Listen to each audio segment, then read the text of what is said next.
Wien um das Jahr 1800. Es wird gerade wieder einer der beliebten Pianistenwettbewerbe ausgetragen. Mann gegen Mann am Klavier.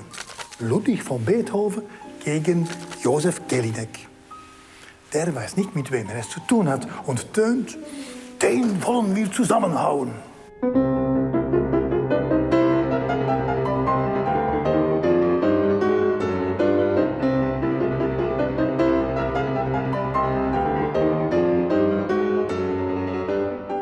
Josef Jelinek ist sehr beeindruckt. Er sagt: In den jungen Menschen steckt der Satan. Nie habe ich so spielen gehört, selbst Mozart nicht.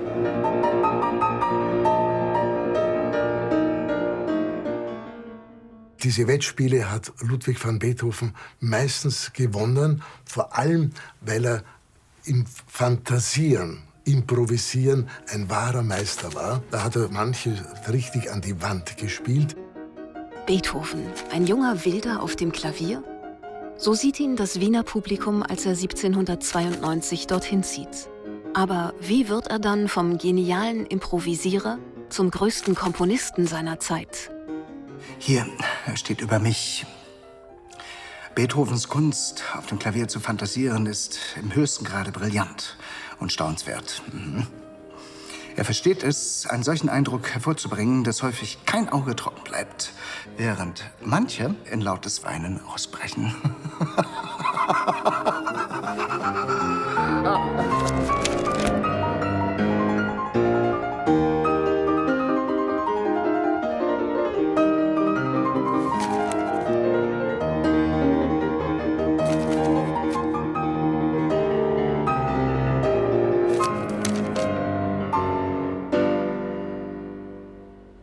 Beethoven will mehr als nur ein bewunderter Pianist sein. Er will sich auch als Komponist einen Namen machen. Als Ludwig van Beethoven nach Wien zog, war es für ihn nicht sehr leicht, gleich Fuß zu fassen. Der Geist Wolfgang Amadeus Mozarts schwebte noch über der Stadt und die Popularität von Mozart war ungebrochen. Und es dauerte eine ganze Weile, bis Beethoven diese Popularität erreichte. Beethoven war immer fasziniert von dem Leben der großen Menschen aus der Geschichte. Und daneben hatte er eine immense Bewunderung für die Komponisten wie Bach und Händel und für die Stars aus Wien, Haydn und Mozart. Mozart hat er schon auf einer früheren Wien-Reise kennengelernt und ist ein wenig enttäuscht. Mozart hat ein feines, aber ein gehacktes Spiel. Kein Legato, wie ich es von der Orgel gewohnt bin. Einmal hören Sie das Gehackte.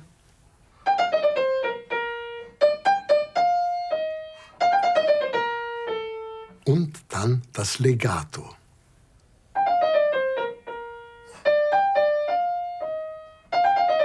Beethoven behandelte das Klavier auf eine ganz andere Art und Weise. Einerseits hat er wie ein Wilde in die Tasten gehauen und in der gleichen Zeit waren seine Melodien sehr gesangvoll und gebunden. Sogar die Akkorde hat er sozusagen aneinander geklebt. Man darf ja nicht vergessen, dass der junge Beethoven viel Orgel gespielt hat.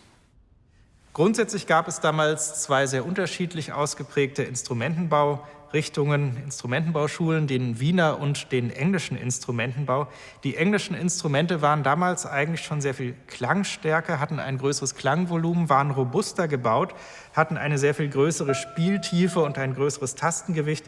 Diese Wiener Instrumente waren sehr leichtgängig und Sie sehen das hier, eine sehr geringe Spieltiefe. Man konnte sehr brillant darauf spielen. Ein brillanter Pianist ist Beethoven schon. Nun braucht er einen geeigneten Kompositionslehrer. Mozart wäre sicherlich die erste Wahl. Doch der ist im Jahr zuvor gestorben, mit 35.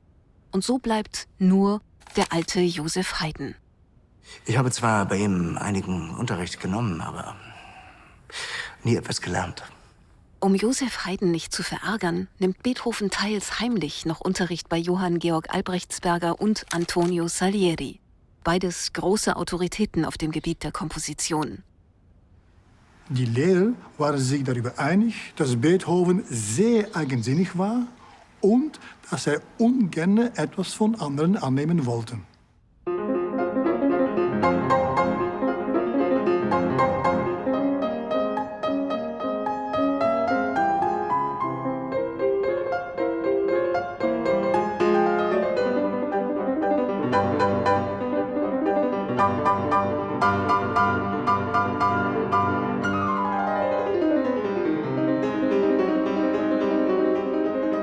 Es vergehen 3 Lehrjahre, bevor er seine ersten, sozusagen gültigen Kompositionen veröffentlicht. Die Klaviertrios Opus 1 und die Klaviersonaten Opus 2. Jetzt wird er auch als Komponist wahrgenommen. Die 3 Sonaten Opus 2 widmete Ludwig van Beethoven seinem Lehrer Joseph Haydn. Und er wollte natürlich bei allen Sonaten sofort seine Virtuosität unter Beweis stellen. Und sehr deutlich kommt das im Finalsatz der Sonate Opus 2 Nummer 3 zur Geltung.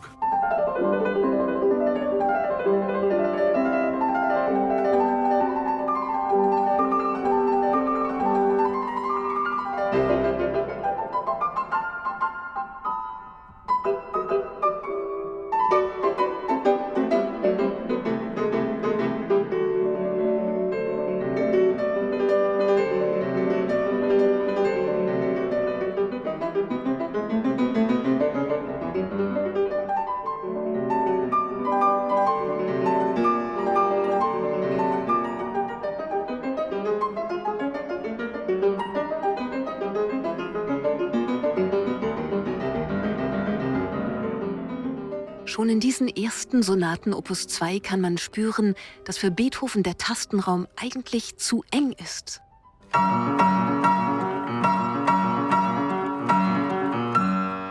Also man merkt, wie Beethoven da auf diesem höchsten Ton des Klaviers, auf diesem F, quasi herumhämmert. Und man hat fast das Gefühl, er möchte den Umfang sprengen, er möchte darüber hinaus. Das ist also die äußerste Grenze des Instrumentes. Und er hämmert massiv auf diesem Ton als Höhepunkt dieses Satzes. Das hätte Mozart so nie gemacht. Mozart hätte sich sehr spielerisch in diesem Umfang bewegt. Und wir merken bei Beethoven in der Zeit der Gärung des 19. Jahrhunderts, des Fortschritts, wird es dann bald auch zu Instrumenten kommen, die also einen größeren Umfang haben und die auch ein sehr viel stärkeres Klangvolumen dann haben. Beethovens brillantes Improvisieren bildete die Grundlage für seine ganze Musikalität. Beim Improvisieren entwickelte er ja die Fähigkeit, die Grenze der Fantasie zu überschreiten. Eine Fähigkeit, die sehr wichtig war für seine Weiterentwicklung als Komponist. Dass aber andere Pianisten seine Kompositionen als Basis für ihre Improvisationen nehmen, das ist für Beethoven ein Unding. Als er auf Daniel Steibelt bei einem weiteren Pianistenduell trifft, kommt es zum Eklat. Erst wurde ein Quintett von Steibelt gespielt und dann setzte Steibelt sich am Klavier, spielte ein Thema von Beethoven auf seine typische Art und Weise. Primitiv, eckig in der Melodie, blöde Begleitung und vor allem mit dieser typische leere Steibelt-Tremolandi. Beethoven war entsetzt über die Art und Weise, wie seine Musik gespielt wurde. Jetzt ging er den Kampf an.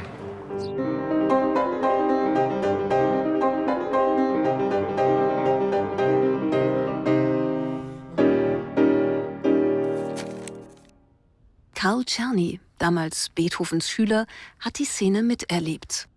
Beethoven ging auf seine gewöhnliche, ungezogene Art ans Instrument. Nahm im Vorübergehen die Cellostimme von Steibelts Quintett mit, legte sie absichtlich verkehrt herum aufs Pult und suchte sich ein Thema heraus. Nun einmal beleidigt und gereizt, fantasierte er so, dass Steibelt den Saal verließ, ehe Beethoven aufgehört hatte und nie mehr mit ihm zusammenkommen wollte.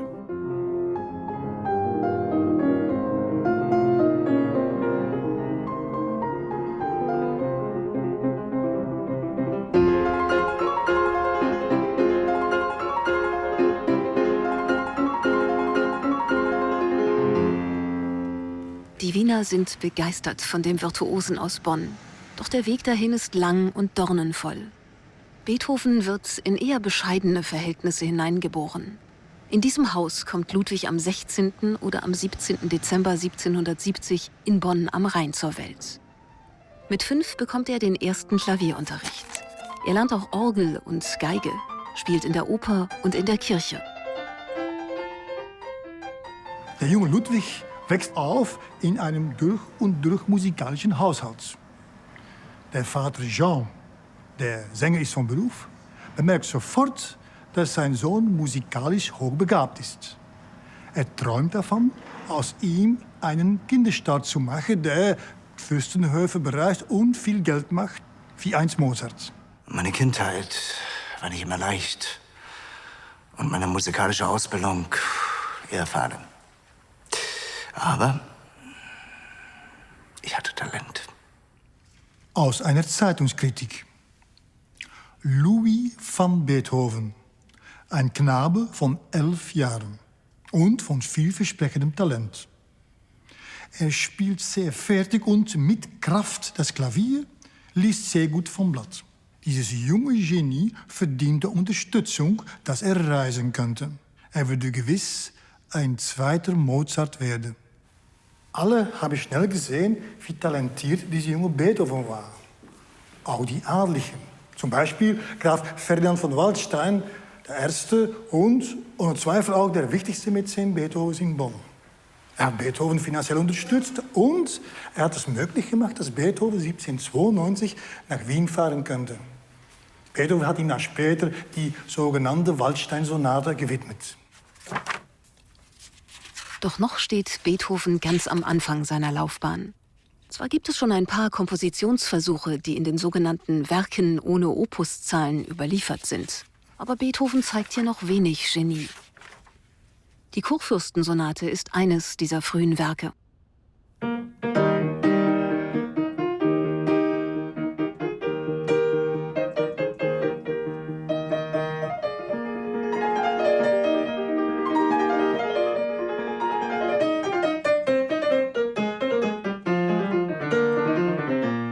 Beethoven bekommt eine allgemeine Schulbildung, er lernt sogar ein wenig Lateinisch, aber vor allem, er übt wie ein Besessener am Klavier. Karl Czerny schreibt hier, seine Finger waren sehr kräftig, nicht lang und an der Spitze vom vielen Spielen breit gedrückt. Denn er sagte mir oft, dass er in seiner Jugend ungeheuer exerziert habe, oft bis spät über Mitternacht.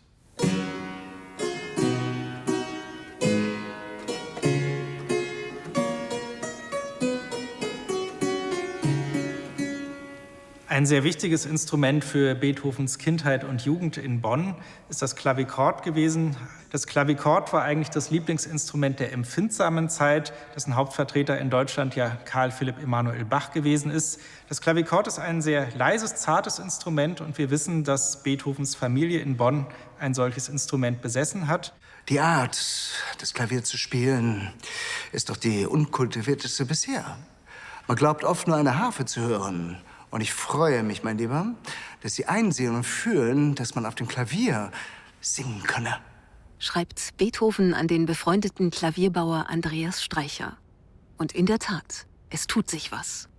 Wir haben zur Lebzeit Beethovens eine sehr rasante Entwicklung im Klavierbau, vergleichbar der Entwicklung der IT-Technologie etwa heutzutage. Das heißt, wir haben alle 5 bis 10 Jahre eigentlich eine neue Generation von Instrumenten, was andererseits heißt, dass Werke aus der Zeit auf 5 bis 10 Jahre alten Flügeln schon gar nicht mehr ausführbar sind. Die neuen Klaviere inspirieren Beethoven. In nur 2 Jahren schreibt er 8 seiner insgesamt 32 Klaviersonaten. Darunter auch die Mondscheinsonate. Dieser Flügel ist aus dem Jahr 1801 und entspricht in der Bauweise ungefähr den Instrumenten, die Beethoven in seiner frühen Wiener Zeit zur Verfügung hatte. Im Vergleich zum heutigen Flügel stellen wir zunächst fest, dass der Flügel natürlich sehr viel leichter und zarter gebaut ist und dass er auch einen wesentlich kleineren Umfang noch hat.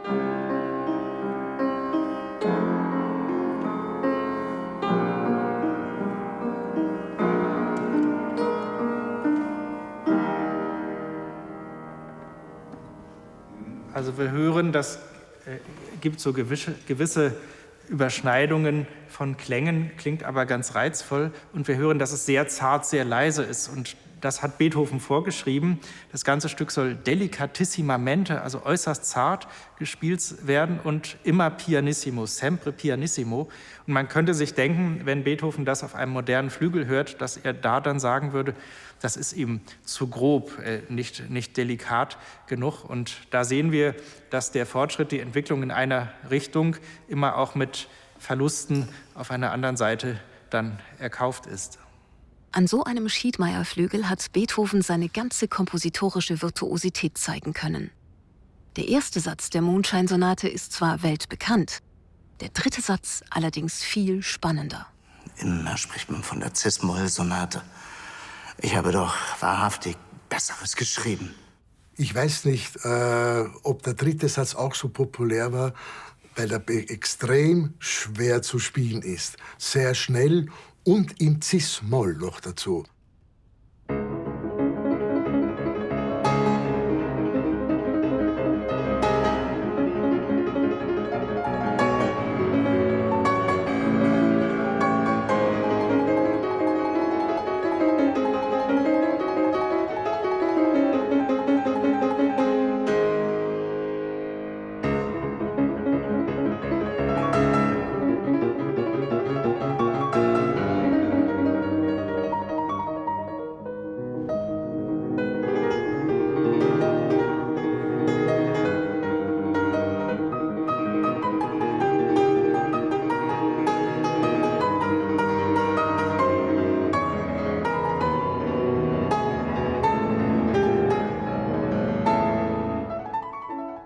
Beethovens Schüler und Freund Ferdinand Ries erinnert sich: Die damals noch äußerst schwachen und unvollkommenen Fortepianos bis um 1810 hielten seinen gigantischen Vortrag oft gar nicht aus.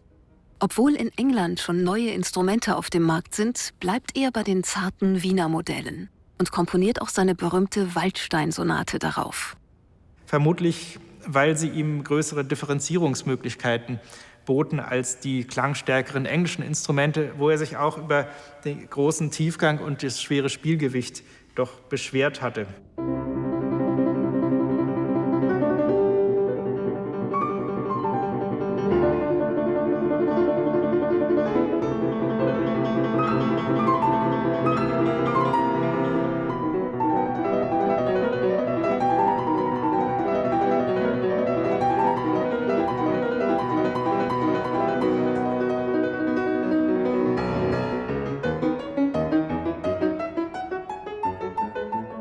Die Waldstein-Sonate. 2 Jahre nach der Mondscheinsonate komponiert, ebenfalls noch auf einem der zarten Wiener Klaviere.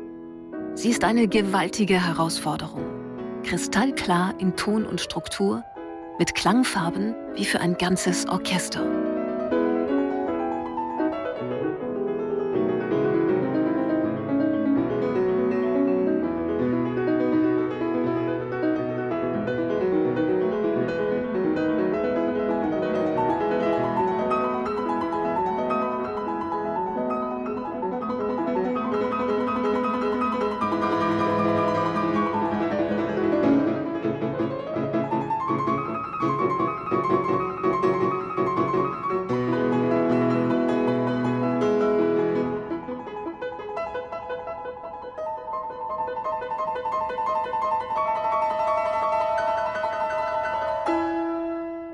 Diese Sonate ist voll gespickt mit virtuosen Schwierigkeiten. Es ist schon der Beginn mit den Terzen sehr schwer. Und dann das Allerschwerste ist das Prestissimo in der Coda, wo Oktaven glissandi kommen.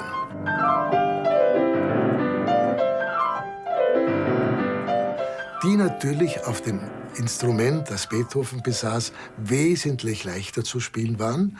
Die Tastenwanddimension war etwas kleiner und vor allem der Tiefgang war geringer.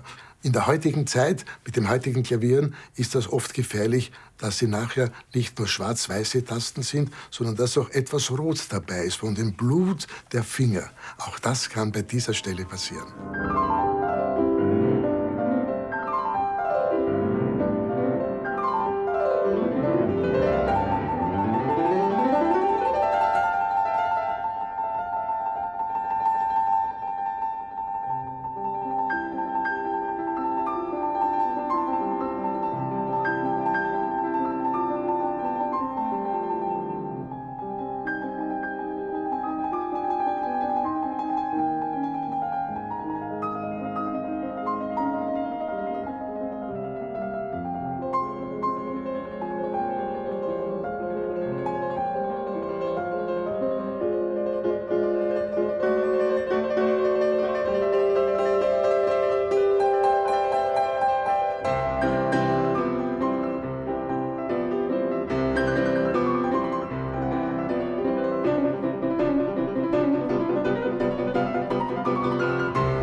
ungefähr in der Zeit, worin die Waldstein-Sonate entstand, um 1803, begann ein Problem, das Beethoven allmählich in die Verzweiflung trieb. Er hörte immer schlechter. Sein Schüler Ferdinand Ries erinnert sich: Bei einem Spaziergang tönte eine Schalmei herüber. Ich machte Beethoven darauf aufmerksam. Er horchte, doch an seiner Miene bemerkte ich, dass er die Töne nicht vernahm. Da zum ersten Mal gewann ich die Überzeugung, dass sein Gehör schwer leide. Als wir zurückkehrten, setzte er sich ans Klavier und rief: »Jetzt will ich euch etwas vorspielen.« Und mit hinreißendem Feuer und gewaltiger Macht spielte er das Allegro der großen F-Moll-Sonate, der Appassionata.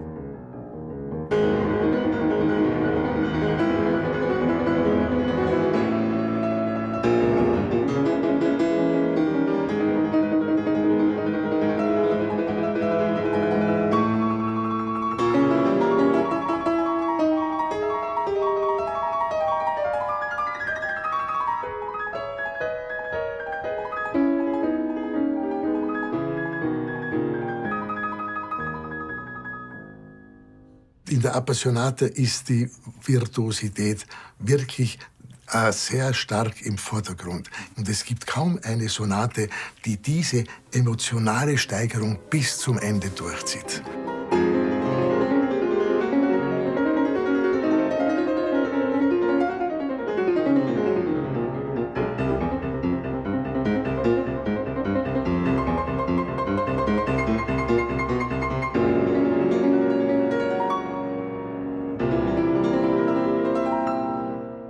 Das Publikum ist nach diesem dritten Satz, nach diesem Finalsatz, nach diesem Czardas jedes Mal hingerissen und dementsprechend auch der Erfolg.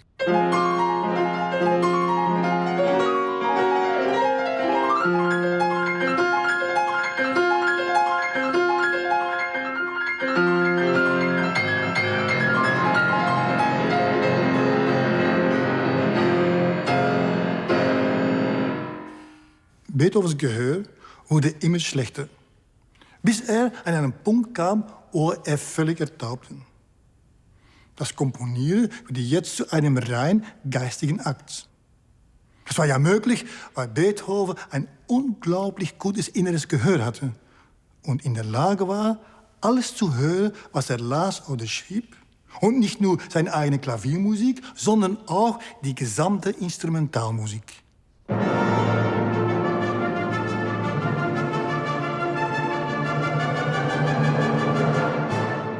Beethoven nimmt kaum noch Rücksicht darauf, ob etwas spiel- oder singbar ist oder nicht.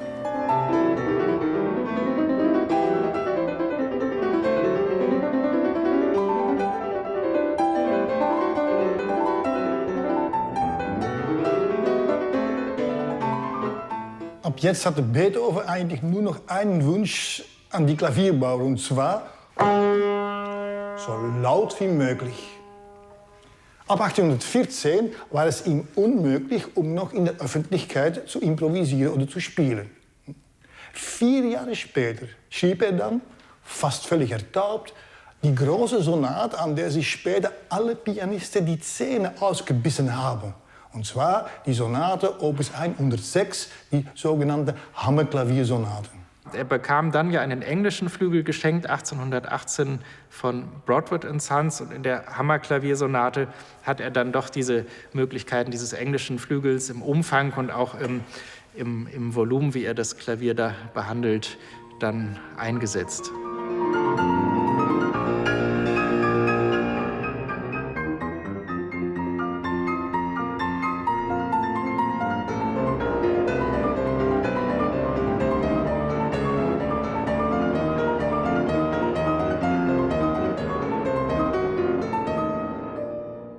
Selbst im langsamen Satz der Hammerklaviersonate verlangt Beethoven eine Virtuosität, die vollkommen neu ist.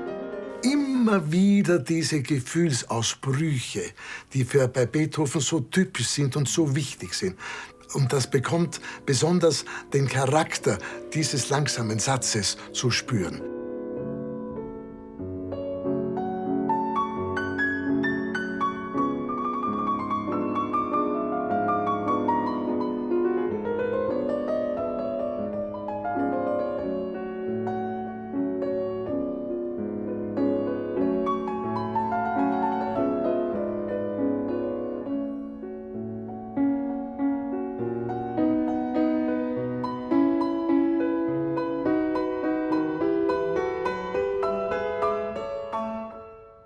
Nach diesem gewaltigen, langsamen Satz kommt dann ein Vorspiel, eine Introduktion zu der gewaltigsten Fuge, die Beethoven schrieb für das Klavier.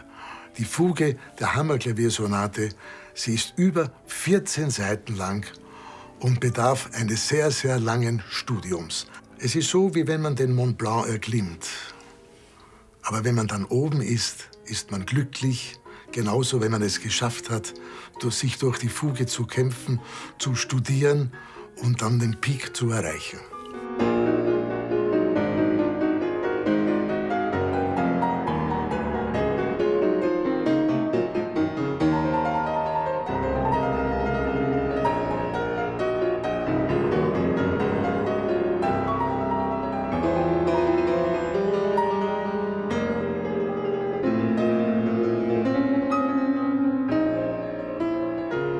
Als technisch perfekter Interpret beginnt Beethoven seine Karriere.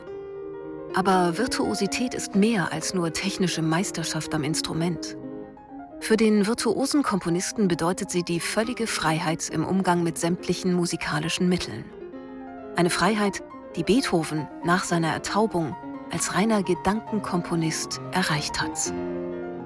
Beethoven ist längst nicht mehr der brillante Klaviervirtuose, der spielt und improvisiert für ein bestimmtes Publikum, ob adelig oder bürgerlich, sondern hat sich entwickelt zu einem virtuosen Komponist, der nur noch Musik schreibt für die ganze Welt, für die ganze Menschheit.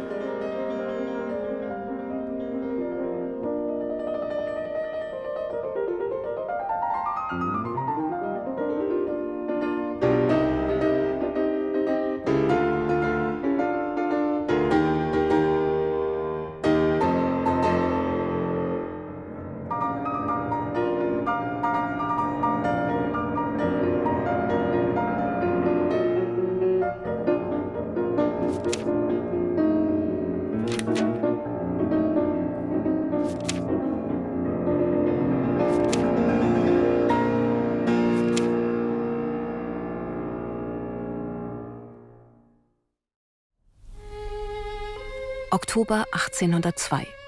Heiligenstadt bei Wien. Beethoven, gerade mal 31 Jahre alt, ist am Ende. Er, der gefeierte Pianist und Komponist, bemerkt, dass er immer weniger hört. Die Ärzte sind ratlos. Sie empfehlen Beethoven, die feindliche Musikwelt zu verlassen und hier nach Heiligenstadt zu kommen, ein sehr idyllischer und ruhiger Ort. Aber es wirkte verkehrt. Also wie mehr Beethoven mit sich selbst und mit dem Sausen, Brausen in beiden Ohren konfrontiert wurde, wie aussichtsloser seine Situation wurde. Es war eine langzeitige Entwicklung, eine schreckliche Entwicklung, bis es zum wirklichen Bewusstsein wurde für Beethoven, dass sein Gehör praktisch nicht so funktioniert, wie er sich wünschen würde. Das erschütterndste Dokument darüber ist ja das Heiligenstädter Testament, wenn ein Mann von 30 Jahren seinen Selbstmord ankündigt. Oh, ihr Menschen, die ihr mich für feindselig, störrisch oder misanthropisch haltet oder erkläret, wie Unrecht tut ihr mir. Ihr wisst ja nicht die geheime Ursache, aber bedenkt nur, dass seit 6 Jahren ein heilloser Zustand mich befallen. Und doch war es mir noch nicht möglich, den Menschen zu sagen, sprecht lauter, schreit, denn ich bin taub.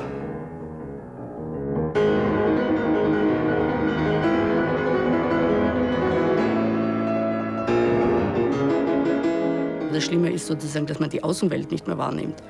Und das finde ich ein grauenhaftes Schicksal, auch für einen Menschen, der wo das Hören existenziell ist. Und damit fertig zu werden, war für ihn persönlich sicher das Schrecklichste. Ein Komponist, der weiß, dass er taub wird, kann seine Schwerhörigkeit vielleicht einige Zeit lang verbergen.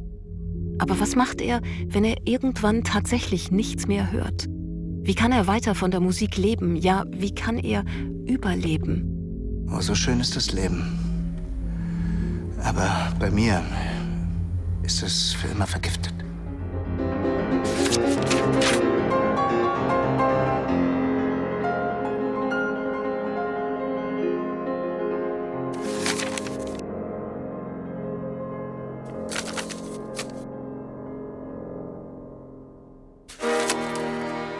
Mit 30 Jahren befindet sich Ludwig van Beethoven auf dem bisherigen Höhepunkt seiner Karriere.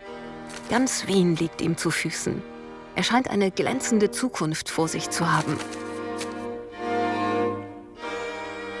Beethoven hat in den Briefen an seine Freunde seine damalige Situation als sehr positiv und erfolgreich beschrieben. Er hatte zwar keine feste Position, aber verdiente gut sein Brot, bekam sehr viele Kompositionsaufträge und konnte sie sozusagen auswählen, war immens populär in Wien und begann berühmt zu werden außerhalb Wien und Österreich. Und doch liegt ein Schatten über Beethovens Leben. Immer öfter lässt ihn seine Gesundheit im Stich. Im Sommer geht er deshalb häufig auf Kur. So zum Beispiel in die kleine Stadt Baden vor den Toren Wiens. Er hatte natürlich Probleme mit seiner allmählich zunehmenden Ertaubung. Aber daneben hatte er auch viele andere Probleme. Dann war er natürlich gezwungen, um zum Beispiel in diese Kurort zu gehen, in der Hoffnung, dass es besser, wissende, dass natürlich viele von diesen Sachen unumkehrbar waren. Erstens mal litt er damals schon deutlich an Hörstörungen. Er hat also einen Hochtonverlust, er hatte einen Tinnitus, Ohrenrauschen. Wahrscheinlich schon angefangen 1797, also waren schon einige Jahre, die er mit dieser Krankheit lebte. Gleichzeitig hatte er aber auch noch alle möglichen internistischen Schwierigkeiten. Er hatte ja diese Darmkoliken, Durchfälle, Übelkeitszustände und dann hatte er sicher auch depressive Zustände.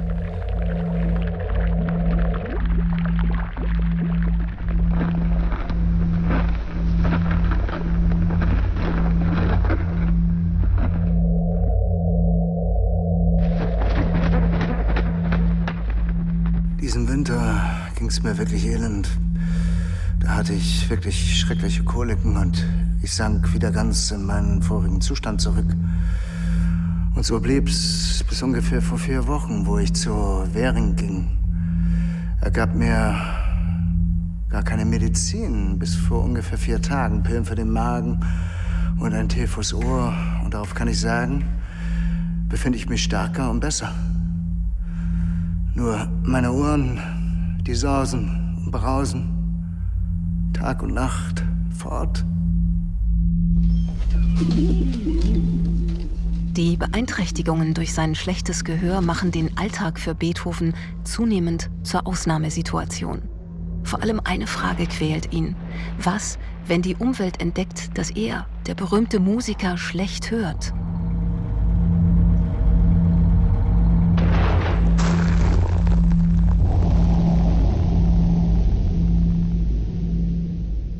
Wenn ich sage, ich höre nichts mehr, wie Beethoven immer mehr gemerkt hat, dass er nichts hört, war das natürlich zuerst ein Schock für ihn selbst, ein Persönlichkeitsschock, ein existenzieller Schock. Aber andererseits wusste er sofort, wenn er dann nach außen geht und in einer Musikwelt preisgibt, dass er nichts mehr hört. Also ein Komponist, der nichts mehr hört, ist sozusagen, der ist unfähig. Beethoven hat am Anfang versucht, seine Gehörkrankheit geheim zu halten. Hat auch seine Freunde gebeten, darüber sehr diskret zu sein. Und das kann man sehr gut nachverfolgen. Wie ein Verbannter muss ich leben. Nahe ich mich einer Gesellschaft, so überfällt mich eine heiße Ängstlichkeit, indem ich befürchte, in Gefahr gesetzt zu werden, meinen Zustand merken zu lassen. Aber wie soll es nun mit dem Komponisten Beethoven weitergehen? Wie kann er sicher sein, dass die Musik, die er schreibt, auch genauso klingt, wie er sie sich vorgestellt hat? Beethovens Skizzen zeugen davon, wie unerschöpflich seine musikalische Kraft war, selbst als er immer weniger hörte. Ja, das schlechte Gehör lässt Beethoven intensiver als je zuvor an seinen Stücken arbeiten.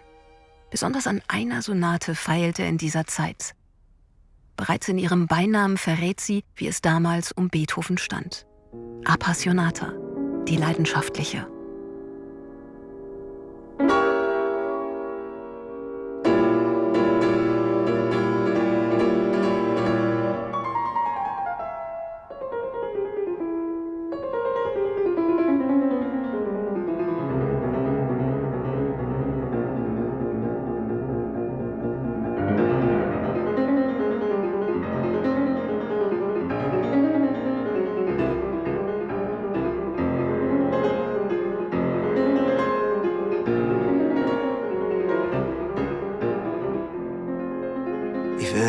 dem Schicksal in den Rachen greifen.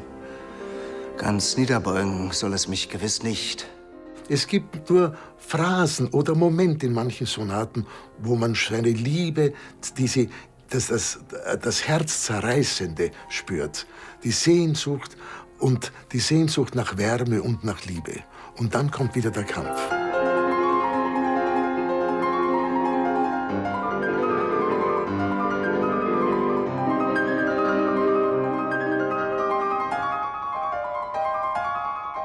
Also er ist sehr früh aufgestanden, hat eine Stunde lang komponiert. Nachmittags hat er dann Spaziergänge gemacht. Währenddessen ihm dann neue Ideen eingefallen sind, welche er dann in ein Heftlein aufgeschrieben hat. Und am nächsten Tag hat er diese Idee dann wiederum weiterentwickelt. Diese Arbeit war eine Arbeit am Tisch. Er hat natürlich immer am Klavier kontrolliert, ob es stimmte. Wahrscheinlich hat er auch gewisse Sachen ausprobiert.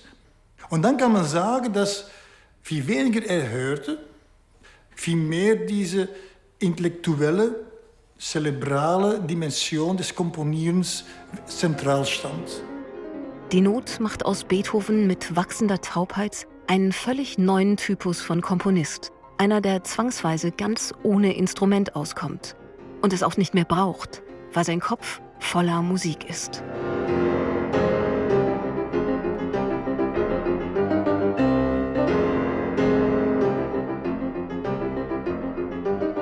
Die Taubheit hat ihn nicht so sehr im Komponieren behindert, als vielmehr im Spielen und im Zuhören. Er konnte dann nicht mehr die Klavierkonzerte selbst aufführen, weil er das Orchester nicht mehr so hörte. Also man war immer auseinander.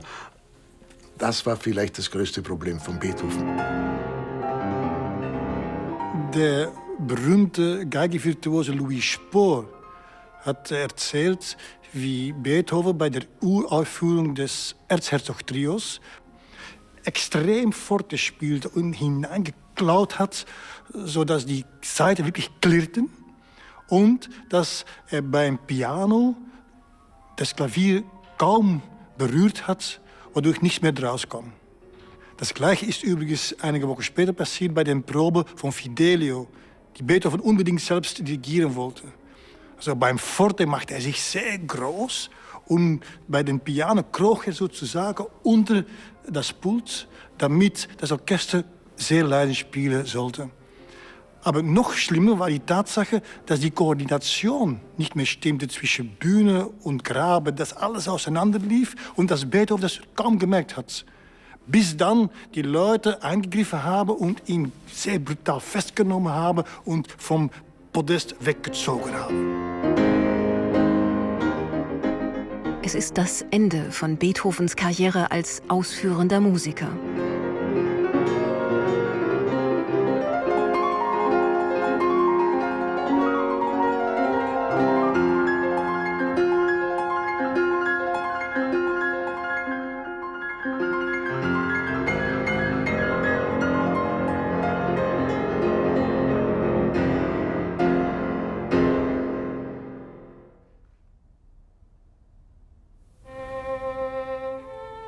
Welchen Weg soll Beethoven jetzt einschlagen? Immer schon zog es ihn aus der Stadt in die Natur, in den Wienerwald. Eine Beziehung, die sich nun durch seine Krankheit noch steigert.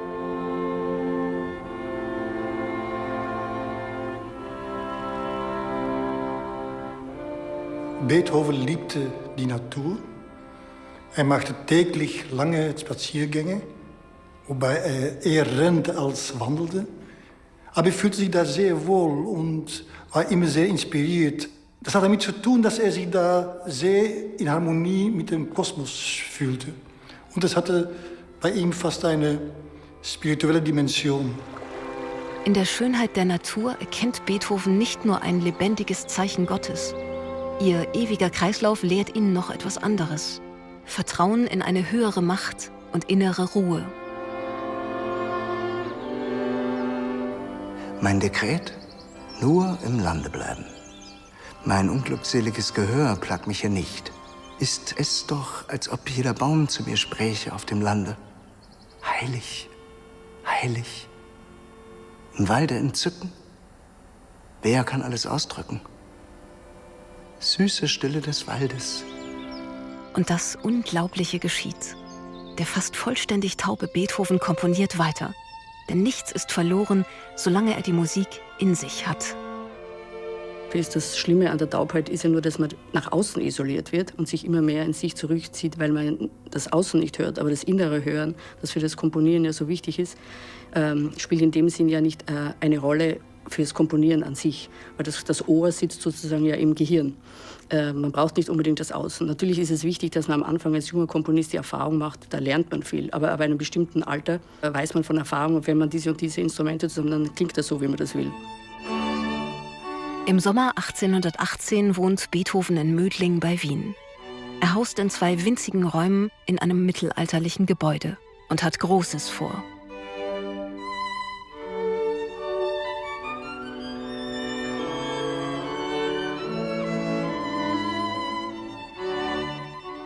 Beethoven hatte eine große Krise hinter sich. Persönlich, psychologisch. Er hatte sehr viele Probleme mit seiner Umgebung, hatte sehr viele gesundheitliche Probleme.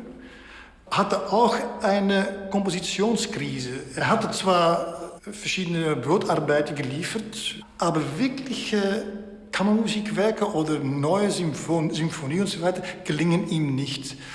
Und dann kam plötzlich ein Moment, wo er eine neue Inspiration fand. Und wie immer passiert es bei Beethoven in seiner Klaviermusik, weil das Klavier sein natürlicher Biotop war. Da war er in der Lage, am meisten neue Wege zu entwickeln. Beethoven schreibt eine Sonate, wie sie es noch nicht gegeben hat.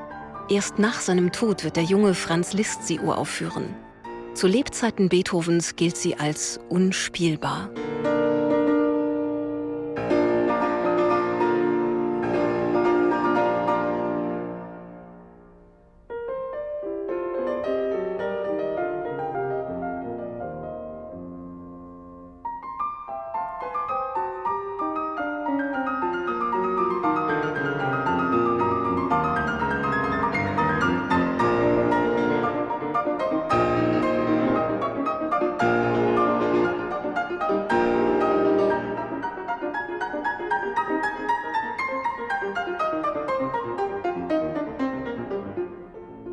Die Hammerklaviersonate war zu Beethovens Zeit mit Sicherheit die mit Abstand längste Sonate.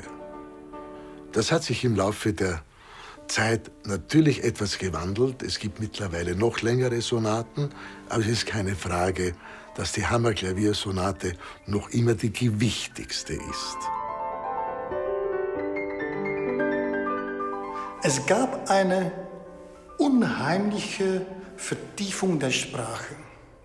Und diese Vertiefung hat sich dann geäußert in erster Linie einen großen Klang, einen tieferen, breiteren Klang, als ob der Pianist plötzlich zweimal einen Finger mehr hat.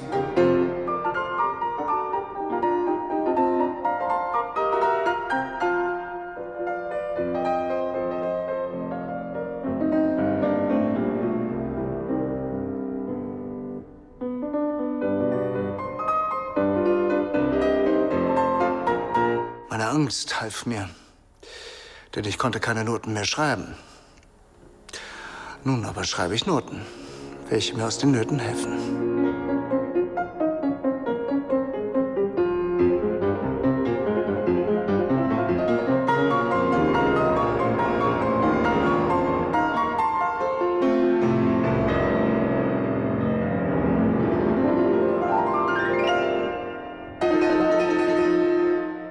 Die Hammerklaviersonate zeichnet natürlich auch der Gegensatz der einzelnen Sätze aus. Nach diesem Sturm des ersten Satzes kommt ein verrückt schnelles Scherzo, ein relativ kurzes Scherzo für diese Sonate. Und dann kommt dieser langsame Satz, wo es Momente gibt, die einem innerlich zu Tränen führen.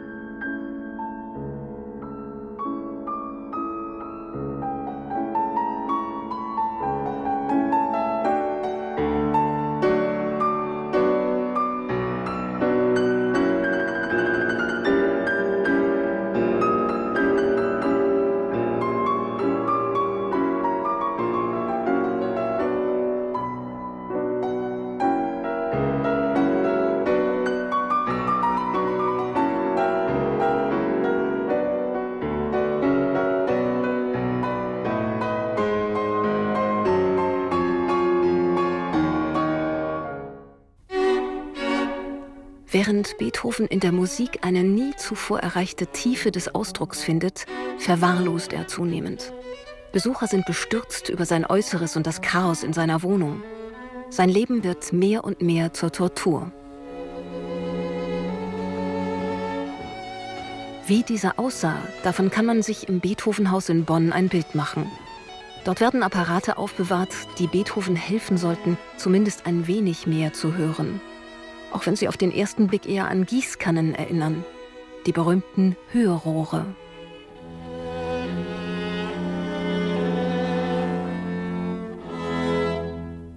Er steckte sie ins Ohr und in der Hoffnung, dass diese Schalltrichter dann den Laut, die Klänge verstärken könnten. In manchen Fällen gab es sogar Riemen, womit er das dann fixiert hat, damit er auch Klavier spielen konnte und zuhören konnte. Das effizienteste, was er hatte, waren eben die von Melzel hergestellten großen Hörrohre und dann auch noch eben der Erarflügel, der mit einem Stab eine Verbindung zum Resonanzboden hat und er konnte in den Stab beißen, konnte dann die tiefen Frequenzen noch wahrnehmen. Ja, über Knochenleitung. Aber die Hörrohre haben immerhin eine Verbesserung um etwa 20 Dezibel gebracht. Also er konnte dann noch, sagen wir mal, mittellaute Töne konnte dann wahrscheinlich noch hören. Immer besessener arbeitet Beethoven jetzt daran, das präzise aufzuschreiben, was er nur mehr innerlich hört. Eine Erfindung des Hörrohrkonstrukteurs Melzel hilft ihm dabei. Das Metronom. Und doch geben bis heute die Tempi, die er mit seiner Hilfe notiert, Rätsel auf. Ich habe immer gedacht, dass das Problem bei den Angaben lag und dass Beethoven sich geirrt hat. Dass die Ziffer falsch gelesen hat, dass er das Metronom falsch benutzt hat, sogar dass das Metronom kaputt war. Der erste Satz ist 138 für eine halbe Note.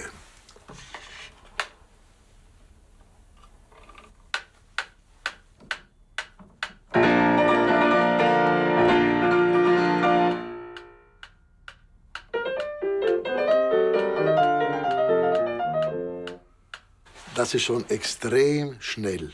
In der Fuge gibt es 144 für eine Viertel. Das ist dann.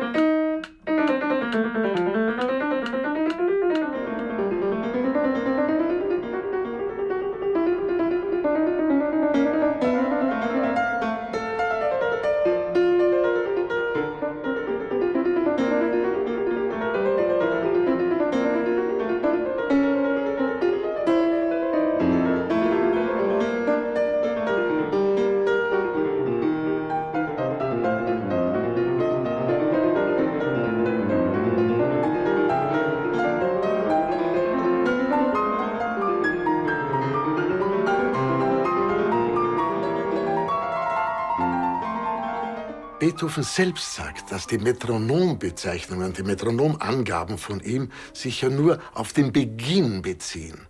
Und wir wissen dank Karl Czerny, dass Beethoven das Tempo innerhalb eines Satzes immer wieder wechselte.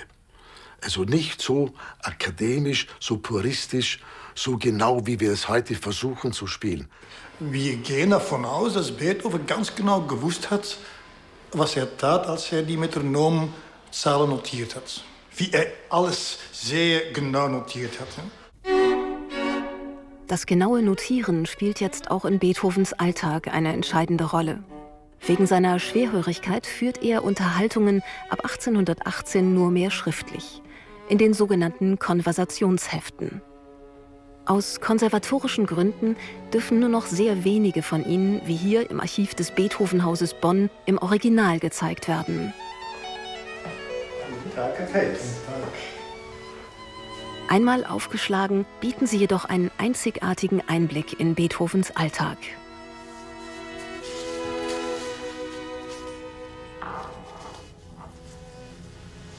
Wie darf man sich das vorstellen? Wie hat das eigentlich überhaupt funktioniert?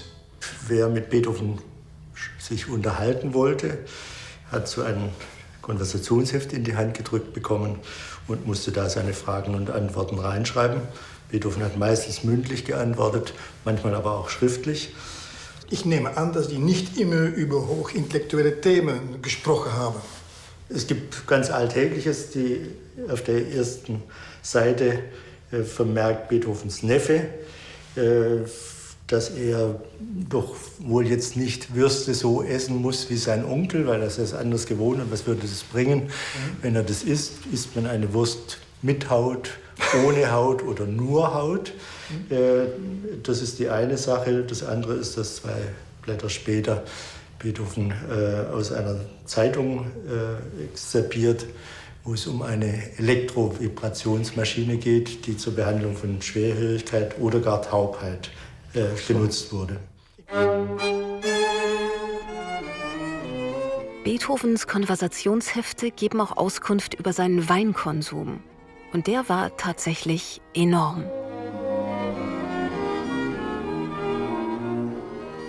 Die Menschen haben damals das Krankheitsbild des Alkoholismus noch nicht gekannt. Er hat sicher relativ gern Wein getrunken.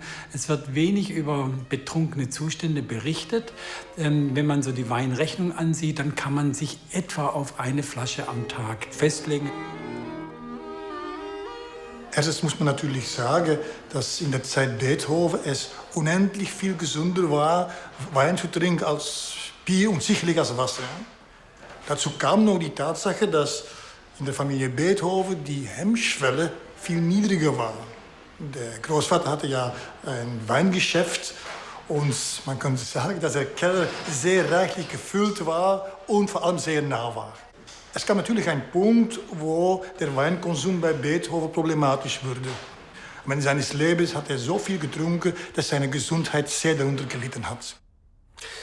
Das Beste, an ein Übel nicht zu denken, ist Beschäftigung. Auf den zeitgenössischen Porträts wird der äußere Verfall Beethovens bestürzend deutlich. Aus dem hoffnungsfrohen Jüngling, der ein paar Jahre später bereit zu sein scheint, die Welt zu erobern, ist 20 Jahre später ein grimmiger Mann geworden, der vor seiner Zeit gealtert ist.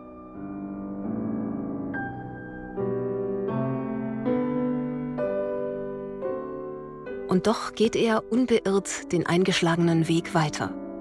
Noch sind die 9. Sinfonie und die Missa Solemnis, seine beiden großen Alterswerke, Zukunftsmusik. Es werden die Werke eines Mannes sein, dem am Ende etwas schier Unglaubliches gelungen ist: die Tragik seines Lebens in einen Triumph zu verwandeln. Ich denke, dann in den 1820er Jahren war er, wie man so sagen pflegt, stocktaub. Da war dann nichts mehr zu hören. Er hat seine letzten Werke natürlich nicht mehr hören können. Durch die Konzentration und auch einer bestimmten sozusagen erstickten Wut vielleicht um sein Schicksal wurde er immer konsequenter und konsequenter. Aber es wurde auch alles besonderer und feiner und radikaler.